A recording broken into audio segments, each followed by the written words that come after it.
Hey Cherie, it's been a while since we've done one of these. Yeah, it does seem like a long time. What do you happen to have for me today? Well, since the Sacramento Historical Society has an event at the end of this month regarding Wells Fargo, I did a lot of research on Wells Fargo that I'd like to share with you. Please do. Well, for instance, did you know there was actually a Mr. Wells and a Mr. Fargo? I did not know that. So that's the names of the founders of the bank?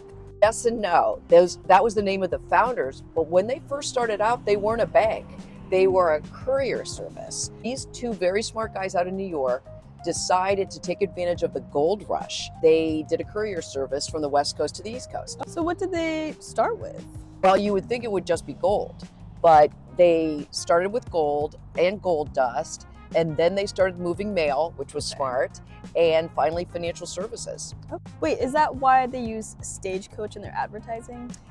Yes, I found that interesting too, and I wasn't sure why, but it's to show their pioneer roots as well as the fact they started off as a courier in stagecoaches. Okay, so it was to essentially move gold. It was to move gold, but they ended up moving into a lot of other things, different types of freight as well as financial services. So that's when they started a bank.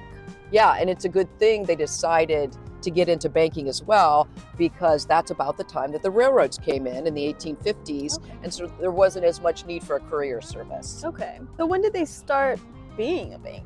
Well, even then, when they stopped being a courier service, they weren't just a bank. They must have liked the name Pony Express because they started American Express. They also opened a couple branches, both Sacramento and San Francisco, at about the same time. So then they were just a bank.